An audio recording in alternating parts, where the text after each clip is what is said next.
Hello, আসসালামু আলাইকুম। আজকের গন্তব্য সরবংশী খাসিহাট বাজার। এসেছি বাজারে ইলিশ মাছ কেনার উদ্দেশ্যে, দেখি ইলিশ মাছ পাই কিনা। এটা দুধের বাজার। গৃহস্থরা দুধ নিজেদের দুধ এনে বিক্রি করে বালতিতে করে, বিভিন্ন এতে করে। আজকে দুধের লিটার হলো 80 টাকা করে প্রতি লিটার।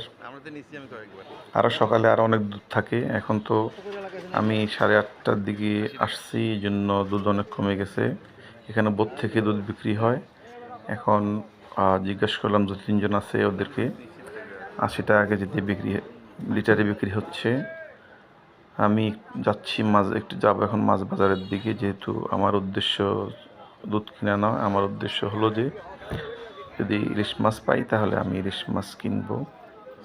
এখানে মেঘনার পাড়ের বাজার, এই জন্য নদীর মাছ অনেক পাওয়া যায় এখানে। এই দেখুন মাছ বাজার এসেছি। এগুলো সব হলো যে বাটা মাছ, তারপরে পলি মাছ, এগুলা, তারপরে যে বাটা মাছ, সব বাটা মাছ আর বাটা মাছ। যেহেতু নদীর পাড়ে, মেঘনার পাড়ের বাজার, সেহেতু নদীর মাছই বেশি। আমি মোটামুটি মাঝে মধ্যে বাজারে এসে বিভিন্ন নদীর মাছ, পোয়া মাছ, বাটা মাছ, চিংড়ি মাছ এগুলো পাওয়া যায়, ইলিশ মাছ পাওয়া যায়। কিন্তু আমি জিজ্ঞেস করলাম ইলিশ মাছ নাই কেন, বললো যে নিষেধাজ্ঞা আছে মাছ ধরার, এই জন্য ইলিশ মাছ ধরতেছে না, বা ধরলেও চুরি করে বিক্রি করতেছে। ওপেনলি বিক্রি করা সম্ভব না।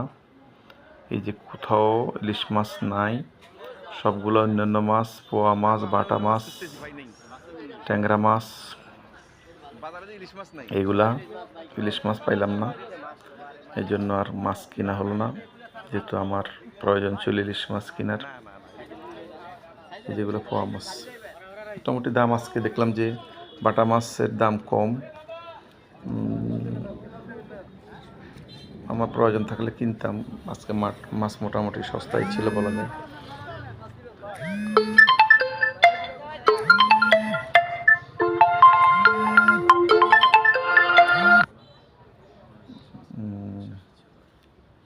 এই যে এটা মসজিদ, খাসিরহাট বিশাল এক মসজিদ। এটা অনেক সুন্দর করে মসজিদটা করা হয়েছে।